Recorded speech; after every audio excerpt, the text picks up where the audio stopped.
Hello, and welcome to another episode of Bare Bones Wargaming, a show with no bells, no whistles, no frills, just a man, a camera, and his game. On this episode, we're going to start taking a look at a game that I picked up for Christmas last year, and that one of my subscribers requested me to play through, so I'm going to go ahead and do it.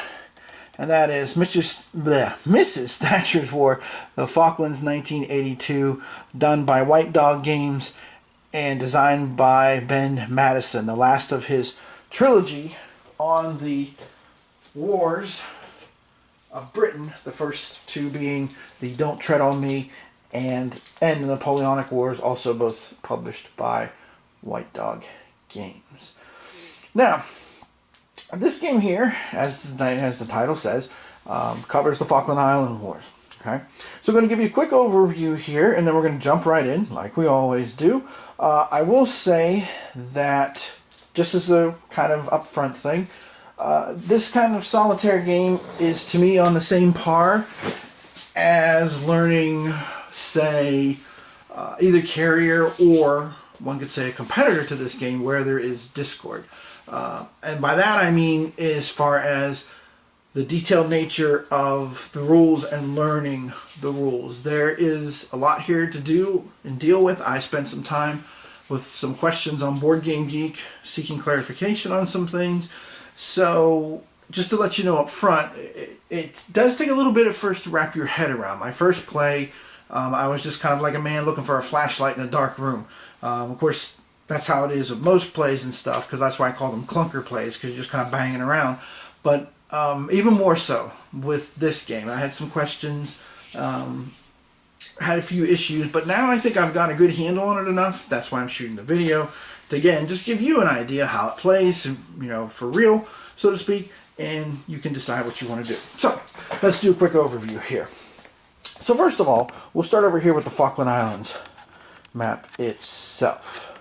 Now, here you can see we have a map showing the area of the East Falklands all the way from the San Carlos landing zone up here in the western part of the island to, and I'll paint across here, to Port Stanley, which is the ultimate objective. As you can see here on the map, there are 3 tracks of different colors, yellow, brown, and green, and basically you're going to have to get your ground forces across all 3 and close in on Port Stanley to win the game before time runs out on the 19th game turn. Each area, as you can see here, has its own air zone, Sector B, and there's these white dashed lines that show you the boundaries between each one. Very clear, very nice, well done map. It also has, let me zoom back out here, the turn record track at the bottom and the general information track as well. And I'm going to shift this over just a little bit here to show you the big strategic map that's up here. So let's zoom in on this one here. Now this is the big strategic map showing you the big area here, showing you where the small map comes in, which is over here in the exclusion zone where the British have set things up. You got the mainland of Argentina with the different grupos, which are basically the units that are going to be trying to launch airplanes at you. At the top you have repair areas in the mainland of Argentina, as well as a repair area for the British, and some forces that begin the game out of play. There's also a ground support track, which we'll talk about a little bit later on.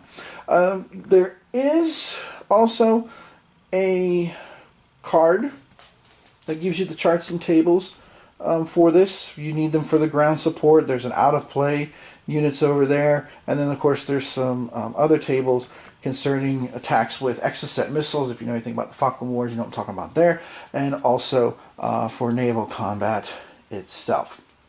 And then of course you also have a very detailed, let me come down here a little bit and zoom back out, sequence of play card with a combat results table for air battles as well. So a lot of stuff here. It's not a huge footprint, but it's reasonably sized. And for me, and again, since I'm doing this show primarily as a solo wargamer, just to show you, I always have different colored dice for different jobs because I like it. I never like to roll the same die twice because dice can betray you, and I like to have different colors for different sides. So for this game I'm using white for all the random event kind of stuff, the news headlines and things like that. Red I'm using for the Argentinian forces, and then I've got my trusty group, and I'll zoom in here. I got my trusty group of my favorite dice that I use. You can see a mixture of blue, green, purple, with a few other folks thrown in too, that I use for my own side, whatever side I happen to be playing in a particular game. Okay, so let's zoom back out here, and you can see my dice tower there, my cups too. I also use cups. Those 3 front cups are used to put all the dice in, because then it's just easy when I'm all done, I just dump them back out over on the side. Those cups, by the way, if you're interested, this is funny, those cups actually come from seasoning items. They used to have like celery salt, garlic salt, things like that in them, so I find them handy to organize things. So here we go. Let's get stuck in, and as we need to, we'll zoom in on each area of the game. So I've set the game up, deployed all the forces. There are a few random things that are set up. The number of exocets, which was bad luck for me. I actually ended up with a maximum number of exocets to start the game, so that was a bit of a bummer. But mostly the only other thing that's really random is the Argentinian forces here that have the stars on them. You mix those units up and you put them face down to start the game. So first thing you always do is, and I'm going to zoom in here on the bigger strategic map, because that's where most of the action is going to happen at the beginning of the game. Again, as I said, when I played this the first couple of times, wrapping my head around it, because I had played Where There Is Discord, so this is a little different game from that. Where There Is Discord, to me, really focuses on the build-up and bringing the task force down, and a lot of detail on the naval aspect with just a little bit of ground at the end. So I'd say like a 75-25 split. This game here, in my opinion, is more of a 50-50 split, because you really need to work on pounding down the Argentinian grupos and also getting air superiority over top of the East Falklands if you want to win this thing. That's all there is to it. So the first part of the game, you're really going to be spending most of your time, and that's what this first video is going to cover, is a lot of dealing with how you're going to beat down the grupos, gain air superiority, try to knock down the Argentinian Air Force, chip away at them a little bit at a time, if you will. So with that in mind, let's get rolling. So first thing you always do is you check for the weather. So I've already rolled for the weather, and the weather track is up here at the top of the strategic map. There it is. And you can see there's different charts depending on which turn in the game you're in, and of course you have different results there. And notice the no air parts. So there's a whole air sequence of play in this game, but if you roll those no air ones, it's not going to happen. And notice if you get gales, you know, forget about it. Everybody gets to take the day off. Ain't nothing happening at all. So I already rolled for the weather, and I rolled a 4. So on game turns 1 through 7, a 4 is fair weather. So skies are clear, and bright and sunny, and we're ready to battle. So after we roll that, then we can go ahead and unleash the SOS raid. Now the SOS, basically Special Air Services for the British. You can use them for a couple of different operations. Again, I'm just going to go over what I'm using here as I play it. I'm not going to go over a single rule. That's just not my style. So for this raid, what I'm going to do is, what I've learned from my first 2 plays is, if you want to get air superiority and keep your people moving, you've got to get rid of these couple of air bases. So let's swing back over here real quick. There's a couple of air bases, and let me zoom in on one here. I'll zoom in on this one down at the bottom. There you can see right there, see that little airplane there? That's one of the 2 air bases that can slow your troops down if it still is functioning when you land your folks at San Carlos. And one of the things your SOS team can do is basically put those guys out of business. So that is what I'm about to do, except I'm going to do it up here on the top of the island, the first air sector A, to do that with. So let me swing back over here, because again, most of the action is going to be right over here with the strategic map. So I'm going to go ahead and use the SOS. And again, it's a solitaire game, so as always, make sure you follow every rules section very carefully as you're doing things. So I roll the die, and I'm going after, it's the Pebble one here. Let's see, yes, the Pebble Island one I'm going after. Well, that's bad luck for me. It was successful on a 1 through 4, it fails on a 5 or a 6. So, I didn't manage to knock that out. And after you use the SOS, and this is where it can be a little tricky, you basically then have to roll a die to see how many turns ahead they're going to get placed on the track. Ooh, very lucky for me, only 1 turn ahead, so it was easy to extract them back, so they will be ready again on game turn 2. Lucky me. First game I played, Every time I used the sauce, I rolled a 6. I was like, seriously, it took that long to get them extracted and back again? But hey, you know, things happen. Okay? Alright. Don't have to unload any helicopters yet. I'm not doing any diplomatic feints. Diplomatic feints can be used to deal with, and let's zoom in over here, with the BBC. Now the BBC level here, you can see on the track, it starts on number 15. A BBC level can impact different parts of the game, and particularly the ground effort as well. Unlike where there's Discord, if you play that game, if it hits 0, you don't automatically lose the game. But the further you get along down to 0, the harder things become, the more trouble it causes. So you do want to keep an eye on that. But right now it's at 15. I don't really feel the need to do a diplomatic feint, so I ain't doing it. Alright. Now, the Grupos phase. So now in this phase here, we roll 2 dice and we place Grupos from the mainland. So to start the game, you can see here, and I'll zoom in, whoops, I went the wrong way. You can see here there are Grupos that are located in different sea zones along these spaces here. And at the beginning of the game, there's also a bunch of them up here on the mainland. As you can see, there's also 2 Argentinian ships as well. So to start in this phase, you roll 2 dice and you place 2 Grupos. And unfortunately, I just rolled Snake Eyes, which puts 1 each in Commodore Rivera. Now, why am I saying that is a bad thing? Because if you look here, you can also see where it says that these planes get deployed to Sector A. And Sector A is the one that's right where San Carlos is, where you're going to do your landings. So again, if you want to be able to get your people landed and get them moving, you got to achieve air superiority. So that was a bit of a bad break to start the game. But hey, you know, it's war. There's lots of friction. I'm a firm believer in Clausewitz, and I'm not one of these people who complains about luck. Luck is inherent in just about everything you can think of. Yeah, there's skill, but there's also luck involved. Even chess, there's a certain amount of luck involved depending on stress, nerves, somebody hallucinates, I mean, see something that isn't there, you know, it just exists. So, okay, so the Grupos, I have them deployed. Now, next is the task force phase. So with this task force phase, what I'm going to do here is this now. I can commit some of my surface ships from here, the exclusion zone, and let me zoom out just a little bit. I can deploy them into any space here of these 6 sea zones, provided there is no warship in there. If there is an Argentinian warship in the space, I cannot deploy into there. I've either got to hope to either A, goes away, or B, I sink it. And if I sink it, that becomes a risky venture. We'll talk about that later. Right now, they're on the mainland, so good for me. So I've got 2 carriers in the game. I've got the Invincible and the Hermes, and then I've got 2 escort counters too. So what I can do at this point is prepare to use them to try and drive off the Grupos, try and push them out so that they won't be causing problems for me deploying planes, etc., etc. Okay? All right, so no warships to attack. We're not going to do anything with Stanley. We're not going to do anything with supplying ground forces because they don't exist yet. And now I can go after the Grupos. Now you have to be careful with this because what happened to me in my second play was I didn't protect my carriers earlier in the game. It is a slight chance that you could have a carrier sunk by an Exocet missile basically. And it's rolling 3 dice for the combat.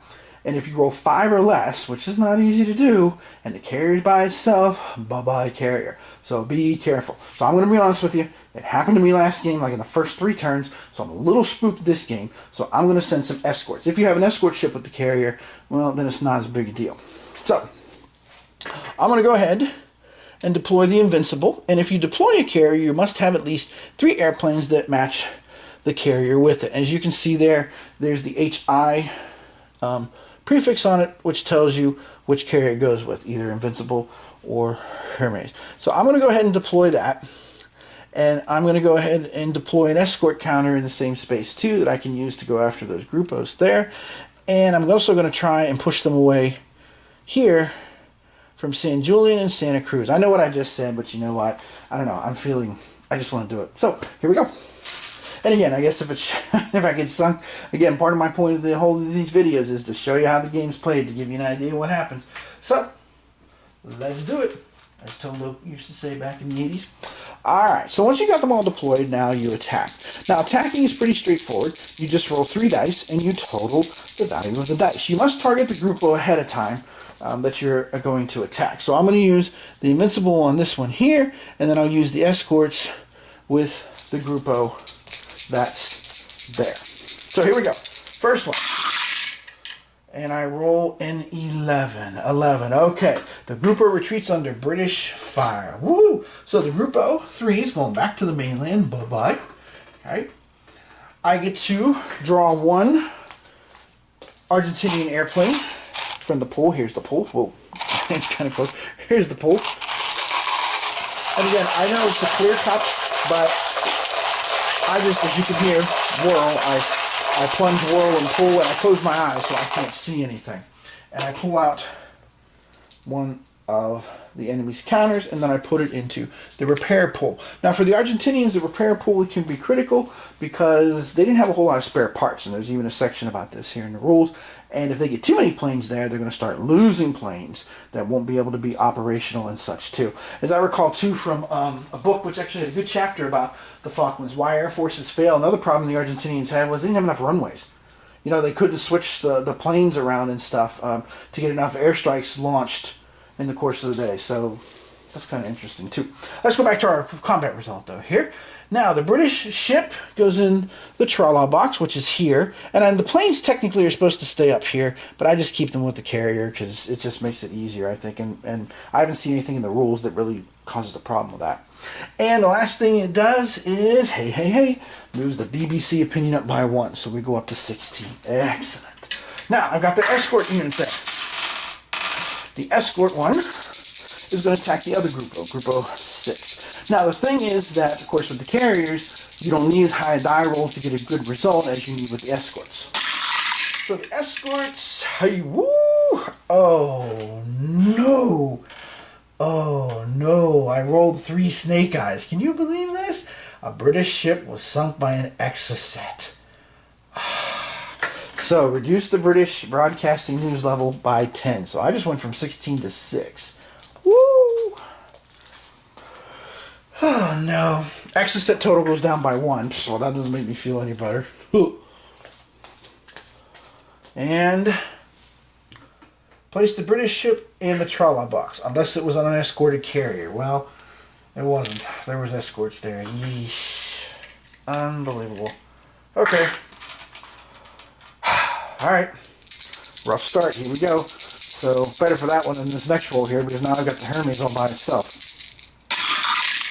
And it rolled, yikes, holy cow. I just rolled a 6. Oh my goodness, this is like an awful start. So, another ship was sunk by an Exocet. So now it's reduced by 8. So now I got the BBC level all the way down to 0 already. Well, yeah. So, not the best outcome in the world, okay? Now, the good news is, at least since it's a 6, I placed the British ship in the Trala box even if it's a carrier. Carriers can only be sunk if the result is 5 or less. So right off the bat, I'm living dangerously. Alright, and then I've got this other escort unit going after Grupo 2. Come on, oh sure, here we go. I got a 15. Alright, so again, they retreat under fire. So I drive them back to the mainland. I pull one Argentinian plane out of the possible pool of planes from the mainland and send it to the repair shop, as it were. Yeesh, it's another A4. A4s are some of the weakest planes in the game. Yeesh. My luck is not very good to start this one off, is it? Oh well, that's the way it goes. And then to the Trala box. And hey, what do you know? The BBC News goes up by 1. Yeah, to a level of 1. So, obviously, this is a very bad beginning to the game. And I will say this. My second play, when I lost that carry in the first couple turns, that was almost impossible to overcome. So, I mean, you know, I still gutted it out and still kept going. But in the end, it just... Eventually, I forget when I just threw in the towel because there was no way I was going to get all the way to Port Stanley on all 3 tracks. It just wasn't going to happen.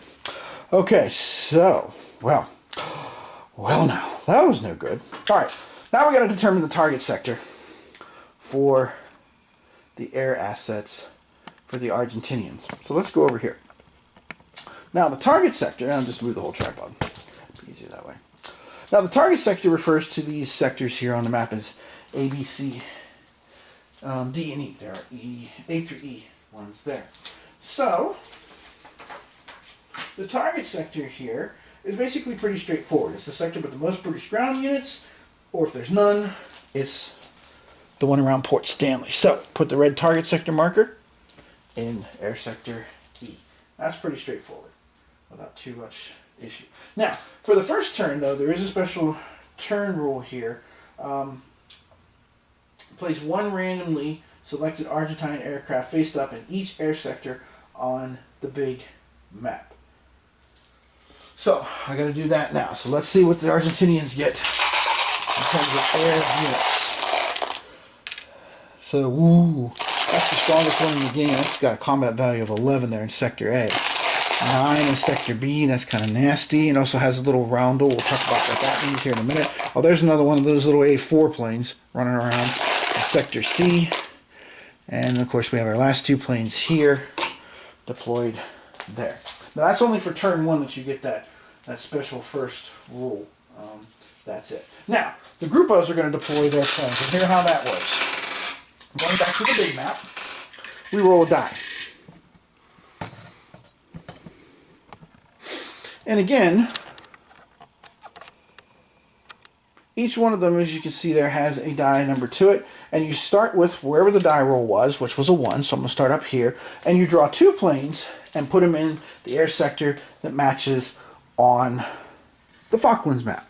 So, Group 01, the one that did the nasty, nasty damage, there to start the game off, they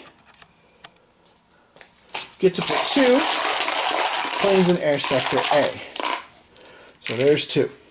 Ooh, including the Argentinian ace. Now, the next 2 go into Sector B because there's no Grupos in the C sector that connects to the Air Sector B from the Grand Strategy map.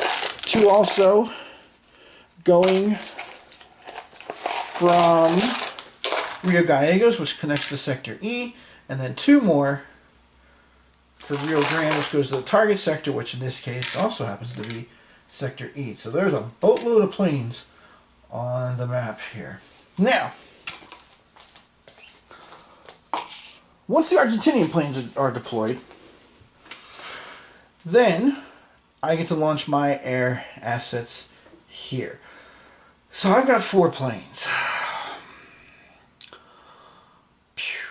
I mean, if I try and tangle with these guys, but you know what? I'm going to do it anyway just to show you how the game works. So I'm going to take my 4 air assets and I'm going to put them into Sector B here. See if I can beat up this lone Argentinian plane. We'll see how that goes. Okay. So now we go on to the Junta plan phase. So for the first part of the Junta plan phase, we go ahead and we roll a die and we check and see what's the Junta plan. Well, let's see. We rolled a 3. So a 3 is the Navy plan. So the Navy basically says we're cool with the planes and they stay where they are. Now what planes are we talking about here? Well, let's zoom in here on Air Sector C for a moment. If you look there at those 3 planes, you can see the one on the bottom left has a roundel. Those planes are the ones that right now, depending on what happened, now nothing happened this time, the plane was fine, those ones could get moved around the map. But they're not going anywhere. They're just hanging out. So far so good with my plan to try and pounce on this lonely little aircraft sitting out in Air Sector B. Alright. Now. Oh, there's no stacking limit on this either, by the way. I can put as many planes as I want in any sector box from the British side of it all. Now, there is an Argentinian reaction phase. So let's see what we get with that. The Argentinian reaction is moving any eligible planes to the target sector. So basically what happened now is deals with the Argentinian ace, and then of course planes that are in areas that don't have any British planes, they can move to different spots. Now there's a limit on that. You can only move the 2 weakest planes from there. So these planes here will go to the target sector, which again is target sector E. So, the ace pilot gets to go. and he gets to go ahead, and let me just double check here. I'm pretty sure that he can move through the British aces. So he zigzags his way over here to Sector E, which is what the die roll just indicated. Now Sector A has 2 planes, so we're not going to move anybody from there. Sector C has 3 planes, and what we would do is leave the 2 weakest ones, which is the 6 and the 4, behind. Sector D only has 1 plane, so there's nothing to do there.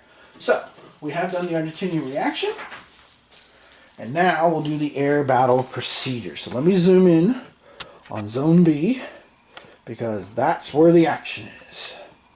So here we go. So first thing with air battles is you determine sides. The British are always the attackers unless a combat result flips things around where somebody's retreating and there's a pursuit, basically, is what that amounts to there. Call for ground support. Now ground support can be achieved through different factors in the same air sector where the white lines are. For the Argentinians, if there's any face-down units, that will bump them up on the ground support track. Okay?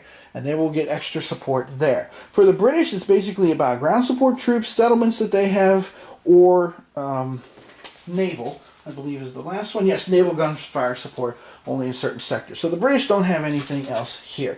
Now, I'm not going to show you the track, but there's a ground support track that gives the Argentinians an extra 5 factors of support for this battle. And now you basically are going to do this and express it as a percentage. So, the British have, oh, this guy's flying upside down. What is he? You know, I've already had all kinds of problems as it is. I don't need pilots flying upside down to boot.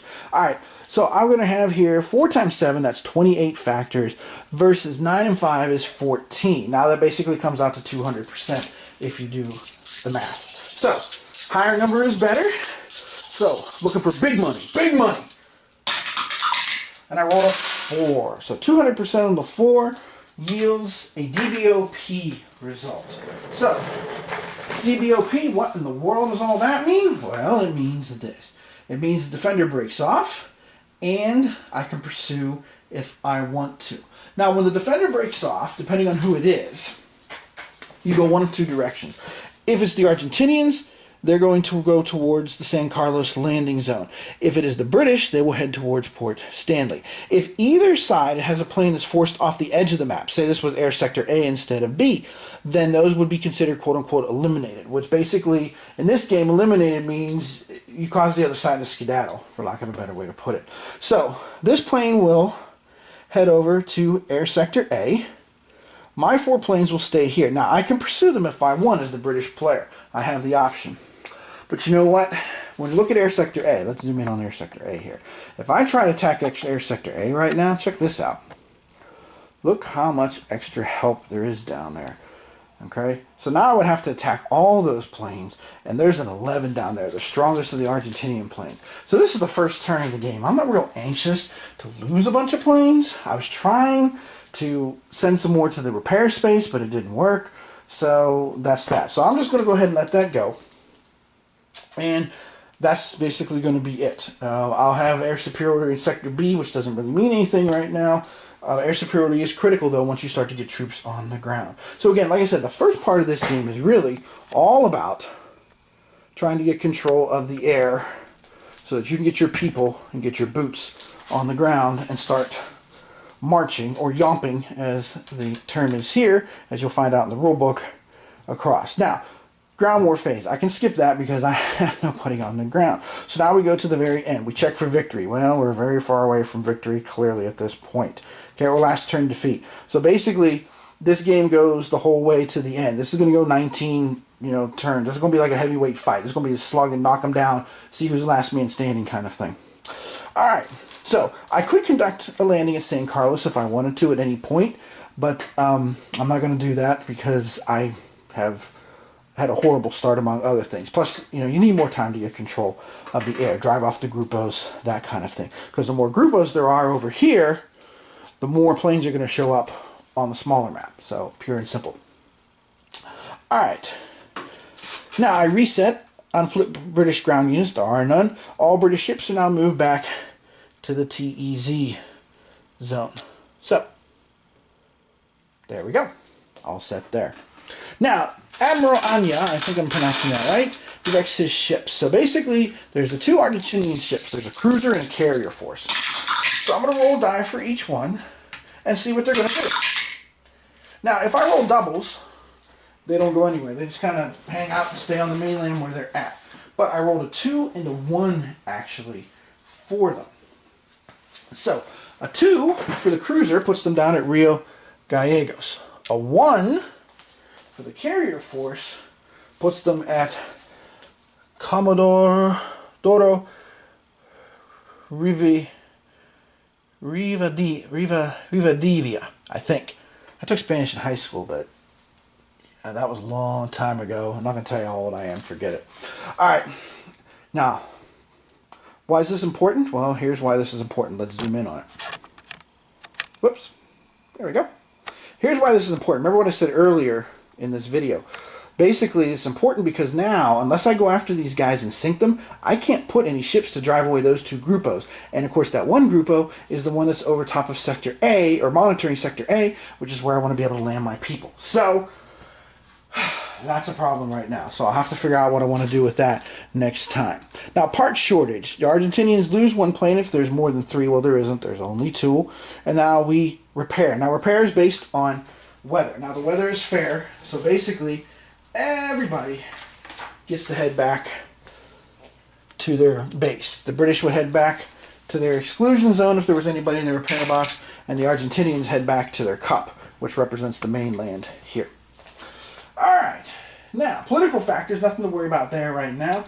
News headlines. Now, for the news headlines, you basically roll one die, which again is the white dice I'm doing, and I'll show you here the news headline card. And what you do now is you add the game turn number, which is a 1, plus 3 is 4, and you just start doing all the events that are there. So let me see if I can quickly get through all of these, and these are listed at the back of the rule book. So, the Black Buck Air Raid. Alright, so, going after the Port Stanley trying to do supply lines. So, let's see here now. I need a 5 or 6, basically. And I rolled a 2, so my bad luck continues here on this first one. Oh, shady arms dealers. Oh, let's see what they're up to. It's a 5. So, apartheid South Africa sends arms and intelligence to Argentina. Advance one random Blue Star Argentinian unit. Now, the Blue Star units start in Port Stanley on the small map. So I'll just randomly pick one of those. And again, I'm using my white die for that. And sending it out of Port Stanley onto the tracks, which of course is going to be harder to defeat them and send them along. However, the BBC News is raised by +5 because of backlash to that. So, that's at least helpful, even though it's extremely annoying. Argentinian surface action, 13.9. You know what? I don't think I've ever had that one yet. Oh, yes, I have. Never mind. So, I have to deal with the fishing vessels that are basically spy ships and stuff like that. So, one of the British escorts has to go to the Trolla box. I can't use it next turn. That's a bummer. Boy, it's a bad, bad start. And then the BBC leaks Ministry of Defense secrets. That's always nice of them. Need a 6 to do that. It was a 4, so nothing going on there. So that's our headline events. And you'll notice with some of these headline events, they'll happen quite a bit. So, we're done there. Now we're on to the part of this turn that's called the Air Scramble. And basically, the Air Scramble is pretty simple. It's pretty straightforward. What you do is you just take any planes on the map and send them home. So all these Argentinian planes that were in all these air sectors over here on the Falkland map, they'll fly back to the mainland, aka the Cup. And all my British planes will fly back to the exclusion zone. And they are now ready for next time. And if you're wondering why the British don't have as many planes, it's because you need the all-important event known as the Sidewinders, which gives you that. And that's the end of the turn. So now you're ready to move on to your next turn. And I'll roll the dice for weather. Okay, now, at this point I'm going to stop, basically because this gives you an overview of first turn here with the air rules and all of that. Okay, so again, it gives you a good idea. Now, next time I do the next video, I'm not sure when it'll be. Obviously, it'll be later turns, but I'm going to come back with my next video only when I've got ground forces, when I have boots on the ground, when I'm ready to start marching across. And let me just move the tripod here. all these paths, and let's zoom in a little bit, all these ground paths here moving from San Carlos to Port Stanley. Once I'm ready to start doing that, then I'll go ahead and I'll come back for the next video so then I can show you a full turn, which also involves some ground combat as well. Here's hoping I'll have better luck, because holy smokers, whew, that was a rough opening turn. So, one thing that, to me anyway, one thing that makes a good solitaire game is it's very unforgiving, and this game is unforgiving. If you make a mistake, you're going to pay for it. If you have bad luck, you're going to pay for it, which, again, you should. I mean, war is full of all kinds of problems, frictions, problems, issues, difficulties, etc., etc. So let me zoom back out here. Again, just kind of showing you all the component areas here. So, until I get the boots on the ground, this has been Tim Korchnoi from Bare Bones Wargaming, saying, keep your fingers crossed I have better luck, and I'll come back to you when I have boots on the ground. See you then.